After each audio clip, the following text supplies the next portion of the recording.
La méthode la plus efficace pour développer ses quadriceps, je suis persuadé que dans cette vidéo tu vas entendre des conseils que tu n'as réellement jamais entendus. Certains conseils sont inédits et j'en suis réellement persuadé. On va voir la sélection d'exercices, les exécutions, la programmation, l'anatomie et petit bonus, je te donne même une séance type à reproduire avec du matériel relativement accessible. Tu verras, tu pourras juste la copier-coller tout simplement et pouvoir faire cette séance. Je me présente rapidement, Tristan, tu me connais peut-être, le Trist, coach en ligne sur Instagram, quelques transformations que j'ai pu faire. Voilà, il y en a d'autres sur mon compte Instagram, je t'invite à lire les descriptions de chaque post. Ici, c'était ma transformation sur les cuisses, volume adapté, voilà, nouvelle exécution. Beaucoup de choses qu'on a pu mettre en place. On est parti tout de suite pour la présentation, on va pas perdre plus de temps que ça. L'anatomie, on a 4 faisceaux sur les quadriceps. Donc on a le vaste latéral qui est ici en jaune. On va avoir le vaste intermédiaire que l'on ne voit pas trop, mais qui est en fait en vert. En fait, on ne le voit pas trop sur nos cuisses, il est en dessous. Le droit fémoral qui est ici, là, en bleu. Et puis on a le vaste médial. Donc 3 qui sont monoarticulaires. On va avoir seulement l'articulation du genou qui est traversée via le tendon de la patella. Donc on va avoir le vaste intermédiaire, médial et latéral. Et on a un biarticulaire, c'est le droit fémoral qui traverse la hanche plus le genou. Donc on verra les petites subtilités un petit peu après. C'est juste maintenant tout simplement. Donc l'impact sur la morphologie, non je crois que c'est après qu'on en parle. Donc bref, je voulais parler ici de l'impact de la morphologie en fonction de la longueur du fémur. Alors, comment est-ce qu'on définit déjà un long fémur d'un court fémur? En fait, on définit que c'est un petit fémur par rapport au tibia, tout simplement. Donc là, on définit qu'il est relativement court, dans le sens où il est quasiment de la même longueur que le tibia. Au contraire, là, il est long parce qu'on voit qu'il est un petit peu plus long que le tibia, et ça va avoir comme impact que là, on voit le squelette, on a beaucoup plus de flexion de hanche sur cette image avec un long fémur qu'avec des plus petits fémurs. Donc on parle de ratio entre fémur et tibia. Les personnes grandes, généralement c'est ces personnes-là qui ont des longs fémurs, sont assez désavantagées, mais des solutions existent pour tout le monde et on va voir ça dans cette vidéo également. Donc il y a des adaptations et ce n'est pas une excuse d'avoir de longs fémurs pour se dire que l'on n'aura jamais de quadriceps. On y vient justement, le droit fémoral, les particularités, donc ça traverse la hanche et le genou. Donc lorsque l'on va faire une extension de genou et une flexion de hanche, en fait il va pas être recruté, donc justement sur les squats, c'est ce qu'on fait une extension de genou en simultané avec une flexion de hanche, puisqu'il est étiré et raccourci simultanément. Donc justement, l'idée c'est d'avoir du leg extension ou du sissy squat qui permet de recruter le droit fémoral. Les patterns de squat que l'on dit optimaux, en réalité, tous se valent avec de la bonne technique. Ici, quelques préférences personnelles quand même, relativement utilisez plutôt les machines guidées en priorité, donc que ça soit Smith Machine, Hack Squat, Pendulum, ce sont vraiment de bonnes machines, ou même la presse à cuisse clairement. Pourquoi ça? Tout simplement parce que on va être plus stable, la technique sera plus simple à apprendre, on va pouvoir produire plus de force, donc potentiellement plus de gains musculaires. Évitez le squat libre, tout simplement, c'est là où je voulais en venir. Le squat libre est beaucoup plus dur à apprendre. Si votre but c'est uniquement la performance, allons-y sur le squat, il n'y a pas de problème, sur le squat à la barre libre.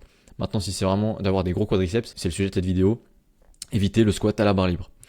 Maintenant, les positions des pieds, c'est assez crucial. Donc ça, c'est des conseils assez classiques. Le pied le plus bas possible sur le plateau, le plus bas possible en fonction de votre mobilité de cheville, on va le voir un petit peu. Le talon peut décoller un petit peu, c'est pas réellement un problème. Ici, je vais montrer avec une vidéo. Ici, je montre directement une vidéo sur un pendulum et on voit que mes chevilles décollent un petit peu, mes talons décollent un petit peu. Et en réalité, ça ne pose pas réellement de problème vu que il y a eu de l'adaptation. C'est-à-dire que du jour au lendemain, j'ai pas passé mon squat avec ce décollement. Au début, je n'en avais pas. Puis au fur et à mesure, j'ai baissé mes pieds sur le plateau pour avoir encore plus de flexion de genoux, pour là avoir vraiment l'amplitude maximale. Je pourrais vraiment pas faire plus en réalité. Je crois que je suis même quasiment au max de l'amplitude de la machine. Mais l'idée, c'est de pas avoir 4 cm du jour au lendemain, c'est tout. Parce que ça risque d'avoir des petites douleurs sur la cheville. Donc l'idée, c'est d'avoir de l'adaptation et de la progressivité. Justement, la technique d'exécution, on peut avoir les talons qui décollent, comme je disais. Le but, c'est d'avoir les fesses, les talons qui vont vers les fesses. Enfin non, c'est plutôt l'inverse, pardon. Ça serait sur une presse à cuisse dans ce sens-là. Là, c'est les fesses qui vont vers le talon. C'est vraiment ce qui doit se passer, en réalité. Il faut surtout, pour avoir des gros quadriceps, il faut vraiment comprendre une chose sur tous les patterns, c'est que le genou dépasse les orteils par rapport à la ligne de force. Enfin, la trajectoire plutôt de la machine. Ici, la trajectoire de la machine, j'ai dessiné en vert à ce moment-là. À cet instant du mouvement, la direction dans laquelle je vais pousser, c'est cette ligne verte. Voilà. Et on voit que par rapport à mes orteils, si on trace par rapport à cette ligne, donc c'est à peu près, c'est pas ultra précis, on voit que mes genoux sont bien devant. Mais admettons, si j'avais décalé mes pieds un petit peu, donc on va dire à peu près là, et bien là on se retrouve beaucoup moins sur un focus quadriceps, quoique là, mon genou dépasse encore, mais bref, on comprend l'idée que plus je vais avoir les pieds en avant, moins je vais recruter mes quadriceps. C'est pour ça qu'il est vraiment important de surveiller cette ligne et justement d'avoir ces genoux qui dépassent la pointe de pied.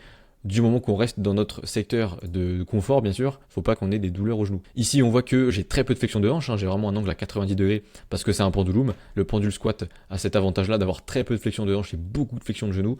On est sur un exercice ultra focus quadriceps par rapport aux fessiers. Là, on prend quasiment rien dans les fessiers, honnêtement. Surtout que là, je me sangle. Petite astuce, clairement, si vous avez une ceinture, n'hésitez pas à vous attacher sur tout ce qui va être hack squat et pendule squat parce que ça évitera que votre bassin se décolle du banc et donc fera un petit peu plus intervenir potentiellement les fessiers. Donc voilà, l'idée c'est d'avoir l'angle le plus petit possible entre du coup les talons et les fesses. Attention, c'est vrai, je ne l'ai pas encore précisé, mais le but c'est d'avoir vraiment un tempo assez contrôlé dans le bas, dans la direction du bas. Donc là, j'ai la même vidéo. Le but c'est vraiment d'être assez lent sur la descente pour pouvoir vraiment maîtriser son amplitude et pas d'avoir de rebond en bas du mouvement, de taper la sécurité, c'est extrêmement important. Maintenant, voici une séance type assez efficace. Donc l'idée c'est d'avoir 2 séances par semaine, clairement je le conseille énormément. Si on n'a qu'une seule séance, on réduit énormément son volume potentiel sur les quadriceps, sachant que je préconise maximum 8 séries par séance sur les quads en une seule séance, pardon. Donc ici on a 7 séries sur les quads et sur cette séance on a 6 séries sur les quads, ce qui nous fait un volume total de 13 séries, ce qui est relativement bien pour progresser sur ces quadriceps, surtout si l'on revoit bien ces exécutions avec une bonne intensité, c'est largement suffisant pour progresser. Donc ici je commence par un leg extension, du hack squat, du CC squat. Pourquoi dans cet ordre-là et quelles sont les justifications? Alors, leg extension, pour commencer sur un exercice où on est sûr à 100% de bien recruter les quadriceps, surtout lorsque c'est un retard, c'est assez intéressant, pour avoir du bon stimulus dessus, où on est le plus frais, meilleur stimulus possible dès le départ. Ensuite, on va mettre du hack squat, où là, on aura une tension sur les quadriceps, donc pas du tout sur le droit fémoral, malheureusement, au moins sur les 3 autres vastes, ce qui reste très intéressant. Et on va avoir une tension plutôt à la mid-range, donc quand notre quadriceps sera relativement à la moitié de son raccourcissement ou à la moitié de son étirement, ça dépend dans quel sens on le pense. Donc un petit peu moins à la contraction que sur un leg extension, clairement, même beaucoup moins. Et enfin on termine par un CC squat où c'est l'opposé total du leg extension, donc on n'est plus du tout sur de la contraction, puisqu'il n'y aura aucune tension vu qu'on est debout. Un CC squat que je conseille d'ailleurs de le faire à la Smith, je vois très peu ce setup et pourtant il est extrêmement fort. Là on peut pas tricher tout simplement parce que si je tire sur la barre, eh bien je tombe vers le bas. Donc là le but c'est vraiment d'avoir un setup ultra stable et où l'on ne peut pas tricher. Parce que toutes les personnes qui se tiennent à un poteau, malheureusement à un moment donné, sans s'en rendre compte, on tire de plus en plus fort sur le poteau pour nous aider. On a l'impression de surcharger. En réalité, on est juste en train de tricher de plus en plus. Donc là, le but c'est d'avoir vraiment les talons qui se rapprochent le plus possible, enfin les fesses qui se rapprochent des talons, encore une fois. Et surtout d'avoir un alignement parfait entre les genoux, les hanches et les épaules. Il ne faut pas que les hanches partent vers l'arrière. On le voit que je le fais un tout petit peu sur certaines répétitions, ça peut arriver lorsque ça devient assez compliqué, que les hanches partent un petit peu en arrière. C'est la petite compensation où il faut faire un petit peu attention à ne pas trop tricher. Là, ça s'est vu un petit peu. Bref, l'idée c'est d'avoir un pattern où on est très étiré avec une tension d'étirement. Typiquement un CC squat, c'est parfait. Sur la deuxième séance, on commence par un pendulum. Pourquoi commencer par un pendulum et plus un leg extension comme avant? Tout simplement pour varier. L'idée c'est de ne pas avoir trop de séances redondantes, sinon on ne va pas apprécier les séances. Mais on pourrait très bien, encore une fois, commencer par un leg extension. Je commence par un pendulum également parce que le pendule, c'est un exercice où c'est relativement difficile de progresser dessus parce que c'est des machines qui sont relativement lourdes et donc compliqué de surcharger si on le fait en deuxième exercice par rapport à si je mettais le leg extension en premier. Voilà pourquoi il est en premier. Et puis ensuite un RDL parce que là c'est une séance un peu moins focus quad, une séance plutôt générale pour le coup. D'ailleurs j'ai pas précisé mais mettez bien des adducteurs sur vos séances. Les adducteurs c'est extrêmement important pour avoir un volume total sur ses cuisses assez cool, clairement. Et clairement sur les adducteurs il faut mettre l'intensité. Sur les adducteurs vous pouvez vraiment y aller comme des bourrins. C'est un exercice qui est relativement facile à faire. C'est difficile de tricher dessus réellement. Et vraiment, l'intensité, faut y aller, quoi. C'est un exercice où c'est assez simple de vraiment aller au bout du bout. Bref, l'idée, c'est vraiment d'y aller très fort sur les adducteurs. Voilà, une fois par semaine, ça peut suffire, même si on pourrait augmenter un petit peu également. Les courbatures sont très violentes cependant. Astuce mobilité, pour les personnes qui galèrent un petit peu et qui ont tout le temps les talons qui décollent. Déjà, il y a la première option, c'est les chaussures d'haltérophilie, c'est celle que je présente, voilà, c'est celle-ci. Donc on a plusieurs modèles, mais bref, c'est assez cher et ça peut ne pas forcément résoudre le problème. Mais ça peut déjà être une première solution. Et la deuxième, c'est d'avoir les talons tout simplement surélevés. Pour toutes les personnes qui ont vraiment des très longs fémurs, là pour le coup, ça peut être utile d'avoir des talons beaucoup plus surélevés avec des cales. Et sur les hack squats, très compliqué de mettre une cale. Et en fait, ce qu'on fait, c'est qu'on prend un tapis. Ici c'est Vincent que j'ai conseillé de faire ça, c'est tout simplement de mettre un tapis qu'on va plier. Là il a plié qu'une seule fois parce que lui c'était très léger son manque de mobilité de cheville, mais on pourrait le plier encore plus pour vraiment avoir une grosse cale sous le talon sur le hack squat qui améliore du coup la mobilité puisque l'on peut avancer beaucoup plus les genoux vers l'avant et donc recrutement amélioré des quadriceps. Ok, donc les erreurs à éviter, c'est de rebondir sur les presses à cuisse. Je vois énormément de personnes sur les presses à cuisse. Donc ici, j'ai une presse à cuisse assez particulière, hein, c'est une presse à cuisse circulaire, mais qui vont volontairement taper dans la sécurité en bas pour rebondir et justement tricher un petit peu de trop. Une erreur que pas mal de personnes disent, c'est d'avoir les genoux qui rentrent vers l'intérieur. En réalité, ce n'est pas une erreur, puisque c'est simplement le fait que vos adducteurs s'activent sur ce mouvement, puisque ça va faire une adduction au niveau des genoux. C'est pas réellement un problème. S'il y a progressivité, si vous ne faites pas d'un coup des énormes charges avec cette adduction des genoux, il y a aussi strictement aucun problème. Ensuite, c'est d'avoir une amplitude trop courte. Les gens qui font de la presse à cuisse avec trop peu d'amplitude, évidemment, ça va mettre beaucoup plus de charge, mais c'est vraiment pas le but pour recruter au mieux ses quadriceps et vraiment les développer. D'avoir le dos qui s'enroule en bas du mouvement, une erreur également qui arrive souvent sur les presses à cuisse.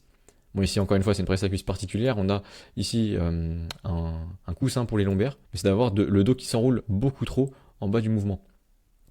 Donc ici, il va s'enrouler un tout petit peu. On le voit un petit peu là, c'est un début d'enroulement, mais je ne suis pas allé plus loin. Justement, le but, c'est d'éviter cet enroulement excessif. Donc, et puis avoir des repos trop courts. Cambre excessivement, ça vient avec le dos qui s'enroule. Le repos trop court, et évidemment, prenez du temps de repos. Là, je vous l'avais vu sur les repos. Je mets vraiment du 4 minutes minimum sur chaque exercice quadriceps. Voilà. On pourrait même ajouter un peu plus. Pendulum, en réalité, plutôt 4 à 5 minutes. Leg extension 3-4, c'est bien. Bref. Vraiment repos, repos, repos sur les exercices quadriceps. Ça demande énormément de nerveux. Donc c'est du volume qui est très fatigant. C'est pour ça que je conseille de ne pas aller au-delà de 8 séries sur une séance. Et au total de la semaine, du coup, 2 x 8, ça fait 16. Donc on pourra jamais aller réellement au-delà de 16 séries sur les quads. Ça me semble assez compliqué. Sauf si on ajoute beaucoup de leg extension, en réalité ça pourrait être totalement faisable. Petit bonus de fin de vidéo, si jamais tu veux qu'on discute un petit peu tes objectifs, c'est totalement gratuit et sans engagement. Tu as un lien en description qui te permet de prendre un appel offert avec moi, qui te permet de mettre à jour ton plan, comprendre quelques problèmes que tu as, quels sont les obstacles que tu rencontres et ensemble on trouvera des solutions pour y remédier. Je te parlerai également de mon coaching, c'est totalement gratuit. Donc c'est vraiment sans engagement, tu peux l'apprendre si tu le souhaites. Sur ce, j'espère que cette vidéo t'aura plu et que tu vas pouvoir réellement bien développer tes quadriceps. Et sur ce, je te souhaite une bonne soirée ou bonne journée et on parle très vite. Allez, ciao ciao.